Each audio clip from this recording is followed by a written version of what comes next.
aimait bien le dire, Taboulé Rochero. Tu verras que juste quelques 2 mois après, c'est King Kester qui part, un autre vide dans notre musique congolaise, un autre géant qui part, King Kester Emenea, qui a pratiquement sa carrière internationale. Il a commencé avec... c'est pratiquement quand il a introduit les synthétiseurs dans notre musique, parce qu'on lui doit cela. Il a introduit les synthétiseurs dans la musique congolaise. Et le déclic est parti de l'album Nzinzi. Un album qui a été bien accueilli par le public. Un album qui lui a ouvert les portes de sa carrière internationale. La preuve, il s'est produit 2 fois de suite à l'Olympia de Paris. La première fois, il avait invité son mentor, Rochero, avec qui ils ont interprété 2 chansons. La deuxième fois, c'était avec son groupe, tout simplement, Victoria Leison. C'est également produit au Zénith de Paris. Mais, en vous rappelant, le Zénith de Paris, eh bien, King Kester Emenea l'a foulé il y a plus de 20 ans de cela, quand il a été invité par la tantine Abeti Masikini, paix à son âme. Il avait invité lors de sa production de Zénith de Paris. Il y avait 3 invités, King Kester Emenea, Pepe Kale et Orius Mabele. King Kester était parmi les invités Abeti Masikini au Zénith de Paris, et avec son groupe, s'est produit cette salle. C'est une œuvre inachevée, This Is Me. C'est l'œuvre que King Kester Emenea était pratiquement en train de finaliser en chantier. Et il était prévu un featuring entre Louis et Jacob de Varieux. Lolo Moutima, le producteur, nous a fait savoir que tout est en train d'être mis en œuvre pour que cet album puisse être mis à la disposition du public dans l'état où il se trouve. Le dernier album de King Kester Emenea, This Is Me, parce que là-dedans, il avait prévu remercier le Seigneur de son Dieu pour tous les bienfaits qu'il a fait à son endroit. This Is Me, un album en chantier qui n'est pas fini et que le producteur Lolo Moutima nous fait savoir qu'il va larguer ça en hommage, en mémoire de King Kester Emenea, que le Congo musical rend hommage tout à l'heure. Le Congo Brazzaville est toujours avec nous. Il annonce à travers d'une forte délégation des artistes musiciens de Congo Brazzaville, conduite par le ministre congolais de la Culture, Jean-Claude Ngakoso. Jean-Claude Ngakoso qui est toujours avec nous, avec le Congo musical, avec le Congo Kinshasa, à chacune de nos épreuves, que ce soit dans le malheur comme dans le bonheur. Et là, nous sommes toujours au palais du peuple. Une porte ouverte est ouverte au public. Le public qui est à Kinshasa passe devant le cercueil où repose King Kester Emenea pour lui rendre hommage. C'est le travail que King a fait sur terre qui est en train d'être reconnu aujourd'hui. C'est cet hommage à cet talent merveilleux, fantastique qu'il avait. Le Congo lui rend hommage. Au nom de tous les Congolais, vous qui êtes à Lubumbashi, tous les Kassapa, des cœurs avec la famille musicale de King Kester Emenea partagent cette douleur. Et évidemment, à Kikwit, nous savons que vous êtes éplorés. Nous connaissons, nous avons compris votre peine. Cette peine est partagée des cœurs avec tous les Congolais qui sont disséminés à travers le monde, qui aujourd'hui pleurent la mort, pleurent King Kester Emenea, l'homme aux 1000 facettes. Et un autre aspect de ces deuils, on a remarqué la présence très remarquée, sa peur. Vous savez, Kester Emenea était adepte de la société, des ambianceurs et des personnes élégantes. Eh bien, ils sont tous là. Tata Adolphe Dominguez, il a déjà rendu hommage à la manière des sapeurs. Et les sapeurs sont là. Ils sont très nombreux pour rendre hommage à King Kester Emenea, qui a beaucoup valorisé la SAP à Kinshasa. Ils sont là, mesdames et messieurs, pour rendre hommage à leur idole, King Kester Emenea. Les sapeurs, mesdames et messieurs, c'est l'autre face. Les sapeurs de Congo-Brazzaville, c'est un peu la face B de King Kester Emenea. Nonobstant son côté chanteur, eh bien, c'était un sapeur. C'est quelqu'un qui s'est habillé, hein, comme Lesboula l'a dit, qui vient à Tiki Poso. Eh bien, on va lui rendre hommage à King Kester Emenea. Pour s'être tellement bien habillé tout au long de sa vie, les sapeurs sont venus de Brazzaville, exprès, pour lui exprimer toute leur reconnaissance, pour rendre hommage. King Kester Emenea, Montouazamani, Kwangolo Zoso, l'homme de Manzantomo, oh là là, oh là là. Ça se passe de tout commentaire, mesdames et messieurs. C'est un artiste complet que nous ferons ce jour ici à Kinshasa. Artistiquement, il est incomparable. Et sur le plan vestimentaire, il a laissé des traces, il a laissé des preuves. Et c'est pourquoi les sapeurs venus de Congo-Brazzaville, tels que vous le voyez, rendent hommage à Muntu Azamani, Kwangolo Zoso, petit frère de Jésus, Doi à Katendizola, à qui je donne le micro. Oui, et Monati, Ana ya président Denis Sassou Nguesso,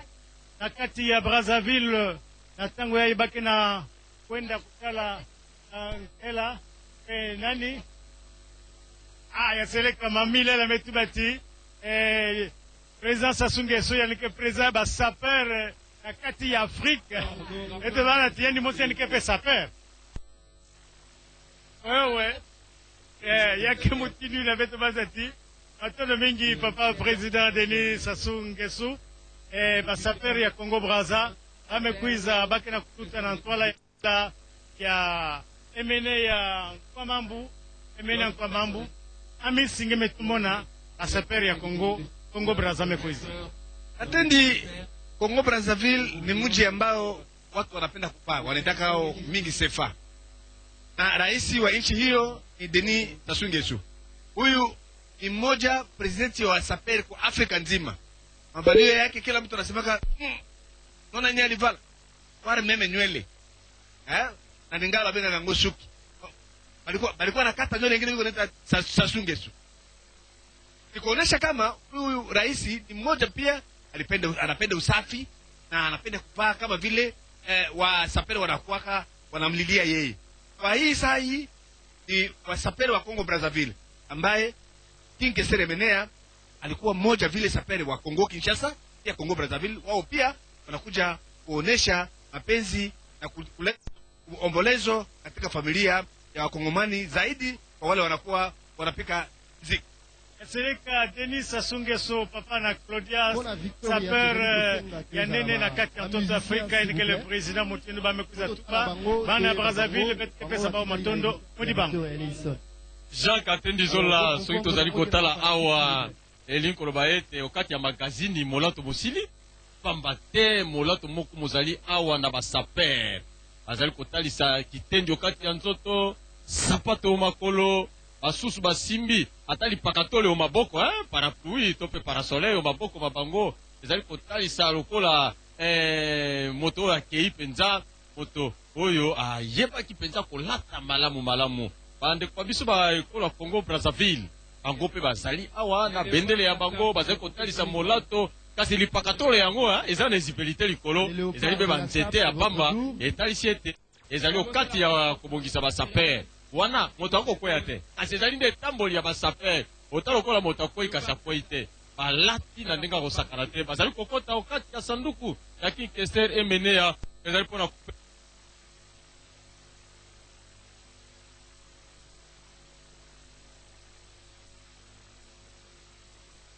yebaki kolata malamu pe basili kopesa biso sango ekomeli biso likolo na mesa ete okati ya mokili Afrika ya katikati tata mokonzi ekola Congo Brazzaville Denis Sassou Nguesso azali mpe moko okati ya bato baza mpenza na molato okati ya bango to mpe azali moto wa yambo tata mokonzi ya ekolo Congo Brazzaville okati ya Afrique centrale mpona mayematali kolata yango tomoni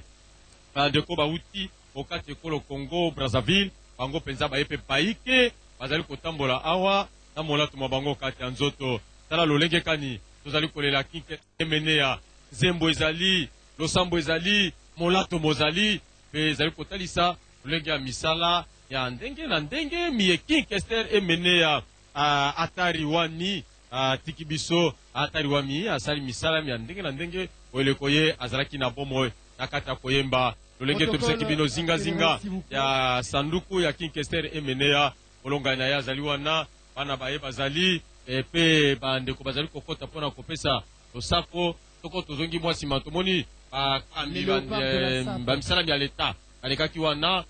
mokambi ya bilo bakembi mpe kobemina kwa kotaki kati ya chapelle wana mpona kopesa mbote mpe kokita bendele likolo ya sanduku ya King Kester Emenea bendele oyo ezali na ndimbola na yango te kwa ngai King Kester Emenea soki batieli bendele likolo ya ye eza lolenge batielaka moto na mapinga lolenge bakotela mosani na ndembo lolenge bakotela mokonzi songolo moto asali mosala monene mpona tina lokumu ya boka to mpe lokumu ya ekolo Congo démocratique yango ezali komonisama mpe talaka lolenge kani basapere basusu balati nzambala molayo kati ya nzoto ya bango basusu balati mpenza abakosi bazali kotalisa lolenge kani bazali kotombola lokumu epai na King Kester Emenea oyo azalaki moko papa ya bango mayematali olato lolenge na yebisaki bino ete Monsieur Versace akomaki kosala bilamba misusu kaka mpona ya King Kester Emenea tobengi bilamba ya commande mpona King Kester Emenea alata yango abetela miziki ya ye. King Kester Emenea akotisi okati ya miziki ya ye esaleli ya sika tobengi synthétiser mpona kotombola miziki zali komona mpe wana bana to mpe libota ya ye bandeko bayiki bauti okati ya komini ya Bandalungwa bango wana mpe bazali kopusana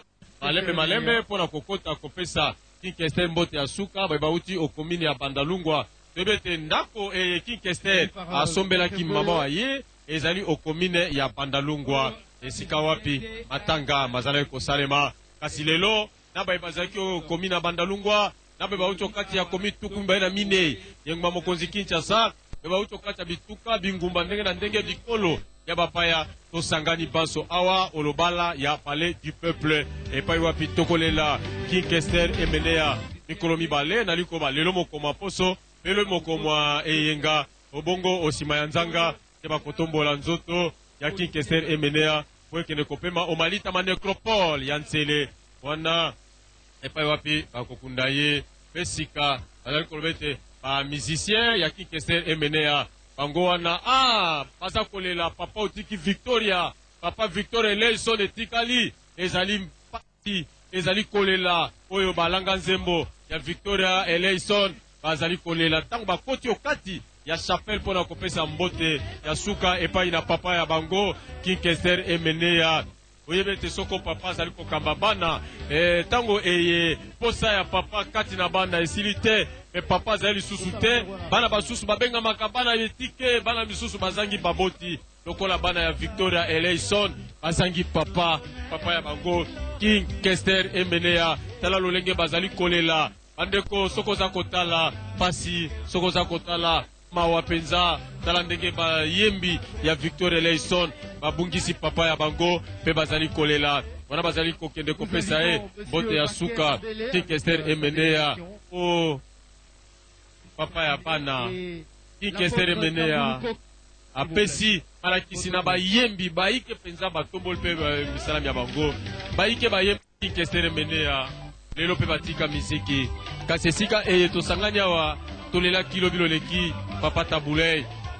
King Kester Emenea Jeremy Kawete alandi kaka nzela ya bapapa na ye alandi nzela ya bakulutu nzela ya Tabulei ya kenda nzela ya Lwambo Makiadi ya kenda nzela ya Pepe Kale ya kenda lelo King Kester Emenea ake nzela yango nzela ya Madilu System akenda balanga nzembo baike Pongo Love akenda abeti Masikin akenda Yalengos akenda sokoto tangi baike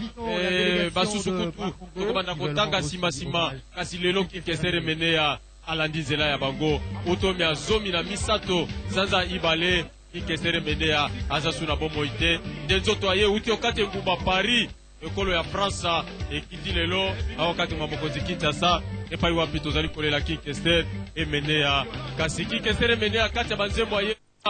baike bayebi lokola nzembo nzinzi ogisa mwasi na yo nzinzi nzembo oyo penza esala tombola penza King Kester Emenea na misala ya ndenge na ndenge bato baike bayemba nzembo oyo kino lelo soko bazali koyemba nzinzi okomona bato batelemi bazali koyemba nzembo etombola King Kester Emenea lokola nzembo embela mwana na ye ya mwasi nzembo afimiko nzembo ayembela kombo ya mwana ya ye ya yambo ya mwasi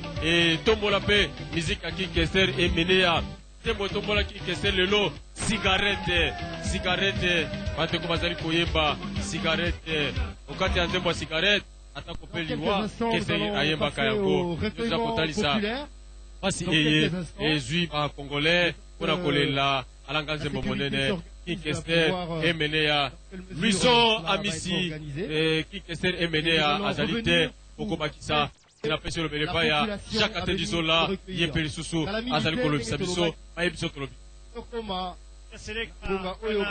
emene ya Kester katukaka na Mbanza Paris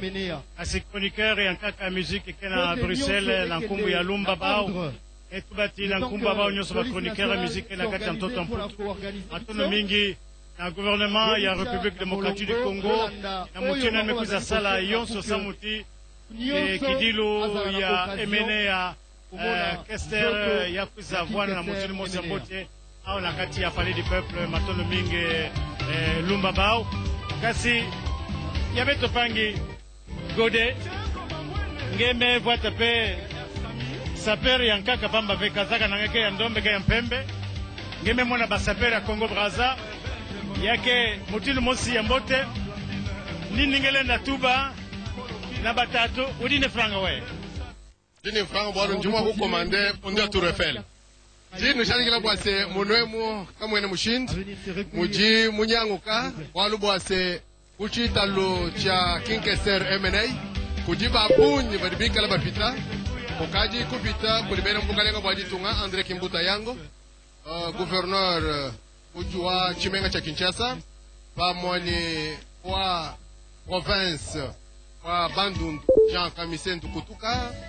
bapita mumu kujibantu bashirishilanga na bomu jobe minaku ukadi mupita bapita kuji Adolfo Muzito kamupita bopo papunyi